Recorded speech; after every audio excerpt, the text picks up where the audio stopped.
Nasci em Castelo Mendo, na Beira Alta, em março, precisamente em 18 de março. Tenho 4 filhos e já escrevi, eu sei lá, o Diabo a 4. Escrevo desde há mais de 15 anos um Penélope que talvez corresponda a 10 volumes.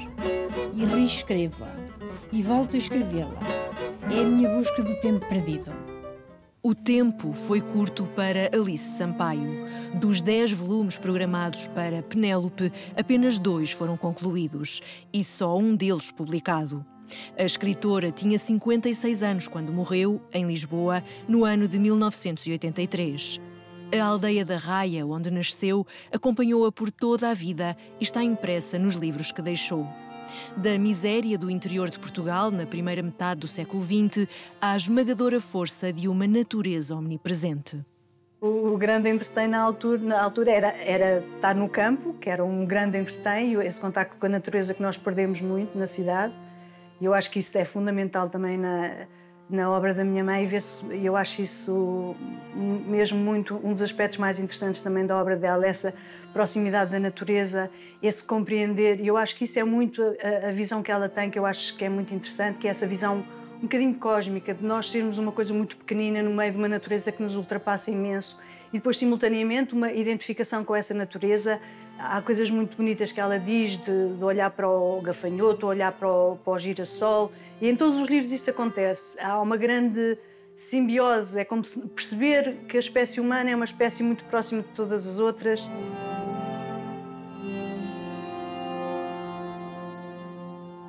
Minha mãe, o facto da escrita era a sua grande obsessão. E há muitos episódios que nós lembramos dela a escrever. Por exemplo, nós temos um episódio engraçado quando éramos muito pequeninos, que estávamos a brincar num palheiro, e às tantas o meu irmão lança fogo. E a imagem que nós temos é a da nossa mãe estar a escrever à máquina e de repente dá-se conta de que há ali um fogo. Mas isto para dizer que, de facto, a escrita era, de facto, muito absorvente. Mas, obviamente, nós também, de certa forma, estávamos dentro desse universo dela. O universo da autora incluía ainda uma carreira como farmacêutica.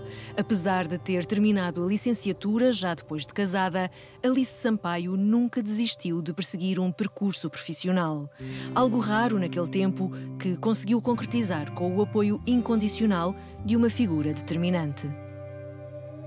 É interessante que eu também tenho estado a ver isso também no Dom de Estar Vivo, e nos outros livros isso também é muito interessante como o papel que a minha avó desempenhou. O livro não é autobiográfico, mas, no fundo, isso é que os artistas fazem muito bem, não é? Aquela síntese e análise de personagens, juntar muitas personagens numa só e dividir uma pessoa em várias. Mas a minha avó está ali muito presente e era uma mulher absolutamente fantástica.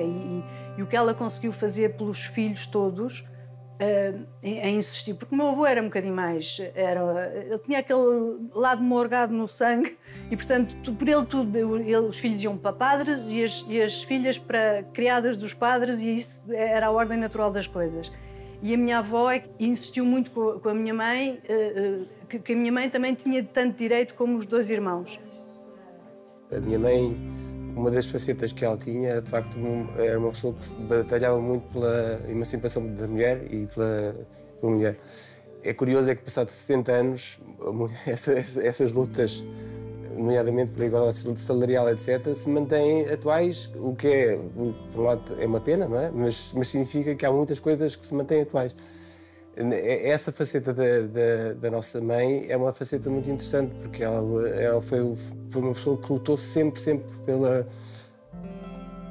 pela emancipação das mulheres e que as personagens centrais dos romances são mulheres.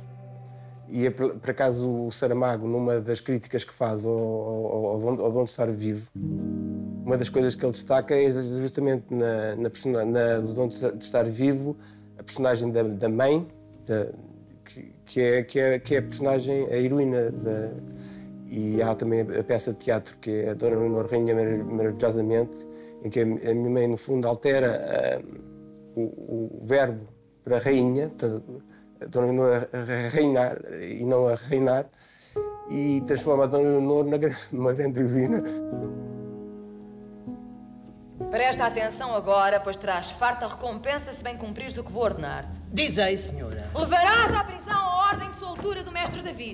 Dir-lhe-ás em particular que desejo vê-lo e falar. Quanto ao teatro, na minha obra, ele surge não esporadicamente, surge até com frequência. Acontece que eu sou uma romancista e que procuro expressar-me mais dentro do romance. No caso de Leonor Teles, pretendi fazer uma peça que estudasse uma mulher que luta pela sua afirmação neste mundo, pela sua afirmação na vida. Eu, doido de amor por Leonor. À semelhança das personagens femininas que desenhava com traços fortes e determinação, também Alice Sampaio se mostrava exemplo de persistência e entrega a cada linha, a cada página. Os filhos mantêm a obra viva através de uma página online onde facilitam, entre outras coisas, o acesso aos livros publicados.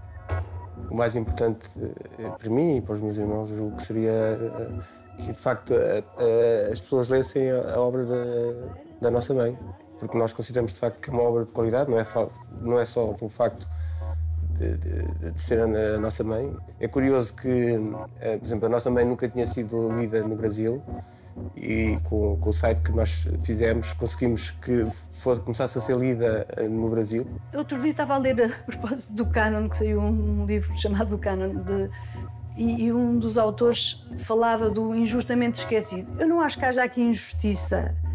O mundo é o que é e o tempo faz o seu trabalho.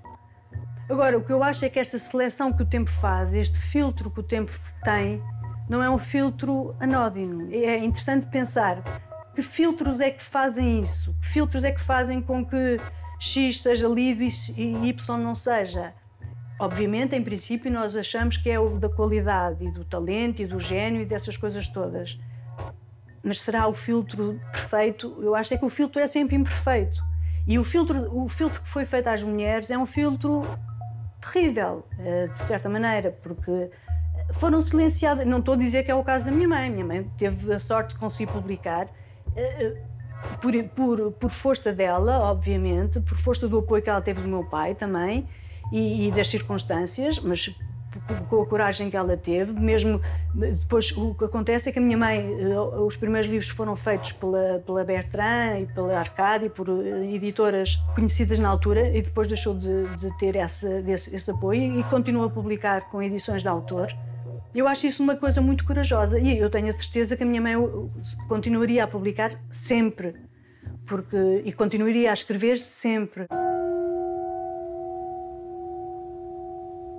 Normalmente vivo a minha vida literária como um bicho que faz o casulo, no silêncio.